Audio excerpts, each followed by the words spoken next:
여러분 안녕하세요, 김우케입니다. 오늘은 갈 길이 머니까 후딱 들어가 볼게요. 고고! 저도 정말 좋아하는 배우인데요. 엘프의 윌 페럴이 무려 파티장 DJ로 등장했다고 합니다. 한번 보시죠. 와, 진짜 디자잉을 하고 있네요. 이 파티는요, 서던 캘리포니아 대학교 USC의 사교 클럽 트로이 자스 패밀리의 파티로, 실은 윌이 1990년에 USC를 졸업했고 지금 큰아들도 이 학교 2학년이라고 합니다. 그러니까 동문이기도 하지만 학부형으로서 아들 학교 파티에 DJ로 나섰다는 겁니다. 이런 아빠 멋지군요. 많은 분들이 아바타 시리즈의 감독으로 알고 계신 제임스 카메론의 영화 중에 제가 참 좋아하는 작품이 있다면 바로 첩보 액션 트루 라이즈 되겠습니다. 이 영화에서 부부로 출연한 아놀드 슈워제네거와 제이미 리 커티스가 정말 오랜만에 재회해서 찍은 이 사진이 화제가 됐죠. 아놀드가 운영 중인 비영리 단체 애프터스쿨 올스타즈의 행사에 오랜 친구 제이미를 초대했다는데요. 아주 좋아 보입니다. 아놀드와 제이미는 약 29년 전 트루 라이즈에 공동 출연했습니다. 아놀드는 성실한 가장과 스파이를 오가는 이중생활자 해리를 연기했고, 제이미는 사건에 휘말리는 해리의 아내 헬렌을 연기했었죠. 흥행도 잘 돼서 당시 속편이 나오기로 했었는데요. 9.11 테러로 속편 계획이 무산되고 말았습니다. 제이미는 얼마 전 에브리싱 에브리웨어 올해도원수로 아카데미 여우조연상을 받았고, 아놀드는 넷플릭스 다큐 아놀드로 다시 한번 주목을 받았습니다. Stay here.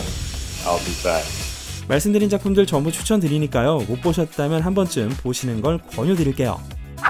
배우 케빈 스페이시가 타슈켄트 국제영화제에 참석하기 위해 우즈베키스탄을 방문했다가 병원에 실려가는 일이 있었습니다. 심장마비였다는데요. 얼마 후 회복되어 영화제 폐회식에서 연설을 할 수 있었습니다. 그런데 이번 경험이 좀 녹아있는 연설이었던 게요. And I was looking at these extraordinary murals on the walls and I suddenly felt my entire left arm go numb. 건강에 대한 공포와 시련이 인생의 고마움을 가르쳐 주었고, 이 영화제 관계자들에게 감사하다는 말을 건네기도 했거든요. 케빈은 지난 수년간 과거 20년 이상에 걸쳐 여러 남성들에게 성폭력을 저질렀다는 이유로 재판을 해왔으며, 지난 여름 9가지 혐의 모두 무죄가 되면서 다시 복귀를 하는 중입니다. 아리아나 그란데와 달튼 고메즈의 이혼 절차가 끝났다는 소식입니다. 다른 헐리우드 셀럽들보다 꽤 빨리 마무리가 된 것 같은데요. 두 사람이 이혼 신청 전에 매우 원만한 합의점을 찾았고 서로를 배려했기 때문이라는 후문입니다. 이혼의 이유는 화해가 어려운 불화였으며, 지난 1월쯤부터 부부관계에 문제가 있었다고 전해졌죠. 이번 이혼이 성립되면서 아리아나가 매달 전 남편 달튼에게 부양비로 얼마를 줄 것이냐를 두고 언론의 관심이 참 많았는데요. 아리아나는 한 번에 일시불로 주기로 합의했으며, 알려진 바에 따르면 그 액수는 $100만 이상이라고 하죠. LA 고등법원에 제출된 합의서엔 달튼에게 아주 유리한 금전적 약정 및 향후 24시간 보안을 부시겠다는 내용이 쓰여 있었다고 합니다. 아니 왜 이렇게까지 싶으실 텐데요. 다음 내용을 들어보시면 납득이 가실 겁니다. 아리아나와 남편의 합의서에서 특히 중요한 대목은 바로 2년간의 결혼 생활에 대한 그 어떤 것도 공개하지 않는다는 겁니다. 쓰여진 내용은 이렇습니다. 양측은 현재 또는 향후 만들어질 여부와 관계없이 상대에 대한 사진, 녹음, 영상 또는 그와 유사한 모든 것들을 공개해선 안 되며, 자택, 사무실, 기타 재산에 대한 정보 발설, 그에 관한 모든 활동 기록 및 녹취를 공개하거나 출판해서도 안 된다. 두 사람의 관계 및 상대방에 대한 서적, 문서, 기사, 인터뷰, TV 프로그램, 기타 제작물을 제작 금지하며, 결혼 생활에 대한 인터뷰에 응하는 것도 출연 및 지원도 금지한다. 그리고 이 문서 내용은 완전히 강제 가능하다. 자, 얼마 전 달튼 고메즈가 여자친구와 영국 여행 중 이렇게 키스를 하는 모습이 포착되기도 했는데요. 목격자에 따르면 주변에 정말 사람들이 많은데도 불구하고 키스가 매우 긴 시간 이어졌다고 합니다. 그렇다면 달튼의 여친이 누구냐? 이름은 마이카 먼로, 93년생 배우인데요. 화려하진 않지만 필모를 꾸준히 이어오고 있습니다. 모르시는 분들을 위해 설명을 잠깐 드리자면요. 일단 호러 영화 이팔로우즈의 주연이었고 2017년부터는 기묘한 이야기의 스티브 역, 조 키어리와 사귄 걸로 잘 알려졌습니다. 그런데 작년 9월에 조가 디사이드라는 앨범을 발표해서 이제 헤어진 건가 싶었거든요. 특히 앨범에서 굿포잇이라는 곡엔 이별을 암시하는 가사가 있기도 했고요. 그런데 전혀 예상치도 못했던 아리아나 그란데의 전 남편 달튼 고메즈와 사귀고 있었던 겁니다. 역시 사람 일은 몰라요. 전간의 현녀와 아내 비앙카 센소리가 그동안 법적인 부부는 아닌 것으로 알려졌었는데요. 그게 아니라고 합니다. 두 사람은 이미 법적으로 부부라죠. 카냐와 전처 킴 카다시안의 이혼이 성립되고, 카냐와 비앙카는 2달 만에 비밀 결혼식을 올렸습니다. 이때 당시 결혼을 법적으로 구속하는 결혼 증명서가 없다는 점을 마치 강조하는 듯한 보도들이 쏟아졌었는데요. 이번 새로운 보도에 따르면 카니와 비앙카는 카니가 킴과 이혼하고 불과 한 달도 채 안 된 2022년 12월 20일에 캘리포니아주 팔로알토에서 결혼식을 올렸고 법적인 절차 또한 마쳤다고 하며 서류엔 카니가 2021년 10월에 개명한 이름인 예와 비앙카의 풀네임이 쓰여 있었다고 합니다. 한 관계자의 말이 따르면요, 두 사람은 극비리의 법적인 절차까지 마쳤고 프라이버시를 무척 중시하기에 결혼식 디테일을 밝히지 않았을 뿐이라죠. 두 사람이 언제부터 사귀었는지는 알 수 없지만 비앙카는 2020년 11월부터 카니의 브랜드 이지의 디자이너가 되었고 그로부터 2년 뒤 카니는 비앙카의 성을 따서 센소리 오버로드라는 곡을 발표했습니다. 지금 보니까 좀 진심이긴 했는데요. 처음에 결혼했을 때는 결혼이 위조라는 말도 많았습니다. 하지만 두 사람은 세상의 잡음은 아랑곳 아는 채 이탈리아 보트 위에서 사랑을 나눴고 둘 다 놀라운 패션 컨셉으로 이것저것을 누비고 있죠. 한간엔 또 카니가 비앙카를 정신적으로 조종하고 있다는 말도 있지만 누가 알겠습니까? 아, 그리고요, 얼마 전에도 전해드렸던 카니와 딱 6주 사귀고 온 세상의 스팟라이트를 다 받았던 줄리아 폭스가 회고록 다운 더 트레인의 출간을 앞두고 각종 인터뷰를 쏟아내고 있죠. LA타임즈의 인터뷰에서 나는 카니의 전처인 킴 카다시안에 대항할 무기로 이용되었다. 그의 인형일 뿐이었다 라고 밝혔습니다. 지금 회고록 일부를 언론사에 공개하면서 기사가 족족 나오고 있는데요. 같이 우노 카드 게임을 하던 중에 카니가 네가 원한다면 가슴 확대 수술을 시켜줄게 라고 말해서 거절을 했으며 두 사람 사이엔 단 한 번의 육체 관계도 없었다고 합니다. 한때 레오나르도 디카프리오와 사귀는 게 아닐까 싶었던 지지 하디드와 얼마 전 이리나 샤크와 다시 합치나 싶었던 브래들리 쿠퍼가 같이 주말 휴가를 보낸 뒤 뉴욕으로 돌아왔습니다. 어디로 갔었는지는 알려진 바 없으나 이렇게 포착된 게 두 번째네요. 두 사람은 뉴욕 맨해튼으로 돌아와 레스토랑에서 식사를 하고 같은 차로 레스토랑을 떠났다는데요. 지지와 브래들리의 공통점이라면 둘 다 부모라는 거겠죠. 브래들리는 이리나와 헤어진 이후 배우 디아나 아그론, 힐러리 클린턴의 최측근 보좌관이었던 후마 에버딘과 잠깐 사귀다가 2022년부터 이리나와의 재결 업설이 꾸준히 돌았지만 이리나는 지금 톰 브래디와 사귀는 중이고 지지는 디카프리오와 여러 장소에 함께 있는 게 목격되면서 여러 가지 소문이 돌았죠. 참고로 브래들리와 디카프리오는 친구 사이이기도 합니다. 미드서머 오펜하이머의 플로렌스 퓨가 남친 찰리와 사귄 지 1년 만에 깨졌군요. 이유는 서로 일 때문에 바빠서 라고 합니다. 플로렌스는 약 20살 연상의 배우 잭 블러프와 2019년부터 사귄 적이 있는데요. 20살이나 되는 나이 차이 때문에 비난의 목소리가 일자 플로렌스가 인터뷰를 통해 반박을 하곤 했는데 결국 2022년에 헤어졌고 올해 발렌타인데이 때 찰리와 담배와 와인을 즐기거나 로마에서 데이트하는 모습 등이 화제였는데요. 결국 이렇게 됐습니다. 데이빗 베컴이 평생에 걸쳐 좋아한 게 뭘까요? 바로 레고 되겠습니다. 몇 번이나 레고에 대한 사랑을 밝혀온 베컴은 I do love Lego. It's before I had kids. Yeah, I grew up making Lego when I was 8, 9 years old, and Victoria always laughs at me. She'll come down at like 2 o'clock in the morning and I will still be trying to finish a piece off. And she posted something the other day. And she was like, really? You're still up at 2 o'clock in the morning doing 11 years and above Lego? We actually have I do love Lego. 그 영상은 바로 이거. How much longer, David? I reckon 20 minutes. It does say on the box that it's for an 11-year-old.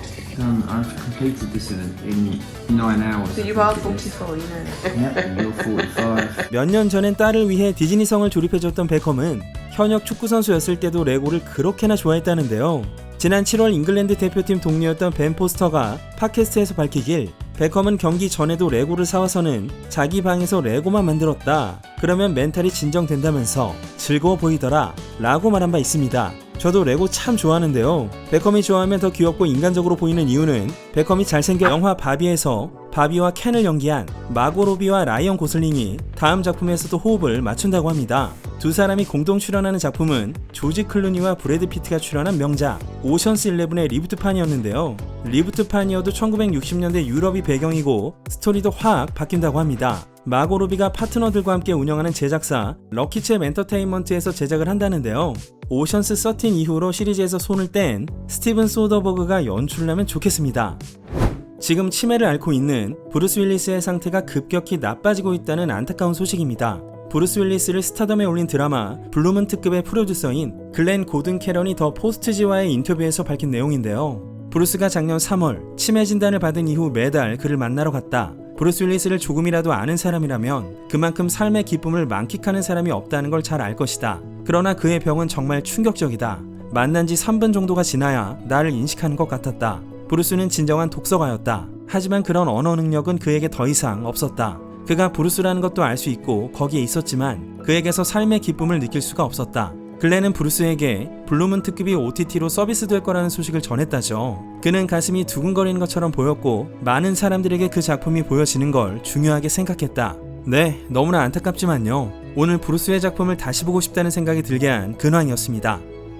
지금 이스라엘과 팔레스타인 상황은 잘 아실 텐데요. 브루노 마스가 이스라엘 텔아비브에서 공연을 하다가 긴급 대피하는 일이 있었습니다. 지난주 토요일 브루노는 텔아비브에서 유명한 장소인 7만 명 수용이 가능한 하얄콘 파크에서 전석을 매진시킨 공연을 2번 연달아 하는 사상 3번째 미국인 아티스트가 될 대기록을 세울 예정이었죠. 첫 번째가 1993년 마이클 잭슨이었고 두 번째는 2009년 마돈나였습니다. 수요일에 장장 4시간에 달하는 첫 공연을 성황리에 마친 브루노는 인스타에 이런 사진을 올리며 이스라엘 팬들에게 고맙다는 인사를 전했죠. 그런데 두 번째 공연이 열릴 토요일, 하마스의 이스라엘 공격 보도가 나오기 시작했고 네타냐후 이스라엘 총리가 전쟁을 선포하면서 공연이 취소되고 말았습니다. 주최 측은 그날 오후 콘서트 취소 성명을 냈고 온라인으로 구매된 모든 티켓값은 자동으로 환불된다고 밝혔는데요. 무엇보다 안전이 중요하다는 판단에 브루노 마스와 60명의 스태프는 즉시 공항으로 출발, 아테네행 비행기에 몸을 실었습니다. 그런데 그 다음으로 예정된 도하 공연도 취소가 됐는데요. 그 이유는 공연 장비들을 이스라엘에서 일부 반출하지 못했기 때문이라죠. 사실 이번 콘서트 취소는 그냥 단순한 해프닝이 아니라 이스라엘 콘서트 비즈니스를 후퇴시킨 상징적인 사건이라고 볼 수 있는데요. 최근까지 약 10년 이상 이스라엘에서 공연을 하려는 아티스트들은 늘 팔레스타인 지지자들에게 호된 비판을 받아야 했기에 좀처럼 콘서트가 성사되기 어려웠었죠.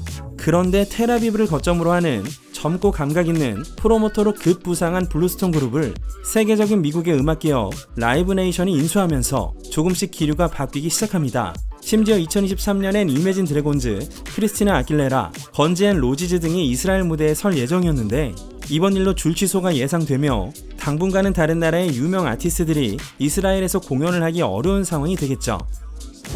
이번 피플즈의 커버를 장식한 윌 스미스의 아내 제이다 핑켓 스미스가 7년째 윌 스미스와 별거 생활 중임을 밝혔습니다. 그렇다는 건 윌 스매시 때도 별거 중이었다는 거로군요.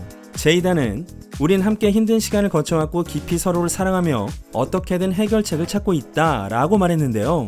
10월 17일엔 월티라는 제목의 회고록을 출간했습니다만 여기엔 두 사람의 결혼 생활에 문제가 있다는 내용은 없었고 아들 제이든의 친구인 어거스트 알시나와의 불륜을 윌 스미스가 묵인했다는 내용도 없었습니다. 이 일에 대해선 처음엔 사실 무근이라고 했다가 얼마 후 제이다가 불륜을 인정했고 1년 후 윌이 개방적인 관계라는 말을 써서 화제가 된 바 있었죠. 작년 11월 GQ와의 인터뷰에서 윌은 이 길을 누군가에게 권할 생각은 없다. 단지 개방적인 관계는 우리 둘에게 있어 최선의 형태일 뿐이다. 라고 말한 바 있습니다. 그리고 지금까지 한 적 없는 얘기도 들려줬는데요. 아카데미에서 윌에게 싸다구를 맞았던 크리스 록이 무대에서 내려와 상처 줄 생각은 아니었어 라며 제이다에게 사과를 하러 왔다고 합니다. 이에 제이다는 지금은 대답하기 어려워 크리스, 평소의 일이 아니니까 라고 대답했다죠. 제이다가 평소의 일이라고 말한 건 예전에도 제이다가 크리스의 농담 소재가 된 적이 있기 때문입니다. 2016년 아카데미 시상식에서 크리스 록은 수상 후보 중에 유색인종이 없다는 이유로 시상식을 보이콧했던 제이다를 농담 소재로 삼은 적이 있었죠. Jada boycotting the Oscars is like me boycotting Rihanna's panties. I wasn't invited. 그로부터 6년 후 또 일이 벌어졌을 때 제이다는 처음엔 연기인 줄 알았지만 윌이 자리에 돌아오자 진짜라는 걸 깨달았다죠. 물론 개그맨들이 늘 그렇다는 걸 알지만 본인은 크리스로 인해 여러 번 감정에 상처를 입었고 소동 이후 크리스와는 일절 이야기를 한 적이 없다는 제이다의 소망은 모든 오해가 정리되고 평온이 찾아오는 거라고 합니다. 아쿠아맨2 촬영장에서 앰버 허드와 제이슨 모모아의 불화가 있었다는 소식입니다. 버라이어티지가 폭로 기사를 게재하면서 후속 보도들이 올라오고 있는데요. 원래 제이슨과 앰버의 불화설이 꾸준히 제기된 바 있으나 이번이 좀 다른 건 기록이 있기 때문입니다. 다음은 2011년 12월 27일 앰버 허드의 상담이 돈 휴즈와의 테라피 세션 때 발언한 내용이며 조니 뎁의 팬이 돈을 주고 입수하면서 유출되었습니다. 제이슨이 술에 취해서는 촬영에 지각을 했고 조니처럼 옷을 입고 조니처럼 온 손가락에 반지를 끼운 채 오더니 나를 영화에서 잘라버리고 싶다고 말했다. 제임스 완 감독은 내게 언성을 높였고 나 때문에 SNS에 아쿠아맨에 관련된 글 하나도 올릴 수 없다며 모든 것이 내 탓인 양 말했다. 이에 DC 측 대변인이 진화에 나섰죠. 제이슨 모모아는 촬영장에서 항상 프로페셔널한 태도를 보여줬고 제임스 완 감독은 배우들과 제작진에게 최대한 경의를 표하며 긍정적이고 협력적인 작업 환경을 조성하는 감독이다 라는 반박을 했습니다. 런던 촬영장에 있었다던 익명의 인물은 제이슨은 뼈를 깎는 노력을 했던 사람이고 모두와 가끔 맥주를 즐기는 걸 좋아했을 뿐 취한 채로 촬영장에 온 적은 없었다. 제이슨과 앰버는 서로 농담을 주고받을 정도로 친한 사이로 제이슨이 조니 뎁 스타일로 입은 게 아니라 항상 보헤미안 스타일로 입었을 뿐이다 라고 말했고요. 뭐 서로 상반된 이야기를 하곤 있지만 일치하는 증언은 앰버가 메라 역에서 잘릴 뻔했다는 것. 스튜디오와 제임스 완 감독은 제이슨과 앰버의 케미가 좋지 않다며 앰버의 하차를 결심했고 앰버의 변호인 칼 오스틴에게 메일로 이 소식을 알렸었죠. 이건 당시 DC 필름스의 사장이었던 월터 하마다의 진술과도 부합되고요. 이런 위기의 앰버를 구한 건 당시 앰버의 남친이었던 일론 머스크였습니다. 일론은 자신의 변호사 드림팀을 통해 워너브라더스 측에 메일을 보냈는데요. 그건 무려 앰버가 영화에서 해고되면 집을 불태우겠다는 협박에 가까운 내용이었습니다. 이 협박이 통해서 앰버의 계약이 유지된 것이죠. 다만 아쿠아맨2에서 앰버가 등장하는 큰 장면 2개가 통으로 날아갔고 이건 앰버가 제이슨 모모아, 제임스 완 감독 모두와 불화가 있었던 것이 원인이라고 합니다. 아직 제이슨 모모아와 제임스 완 감독은 입장을 밝히지 않고 있습니다. 네, 오늘은 여기까지 하겠습니다. 주간 김혁회가 즐거우셨다면 구독과 좋아요, 알람 설정 및 사랑하는 사람들에게 공유하시는 거 잊지 마시고요. 제이슨 스타뎀이 양봉가로 나오는 약반 영화 비키퍼, 일본 연예계 역사상 최대 사건인 자니즈 스캔들 특집 2부 영상도 함께 즐겨주시면 감사하겠습니다. 다음 주 내내 즐거운 내용으로 또 찾아뵙겠습니다. 지금까지 주간 김혁회 K졌습니다.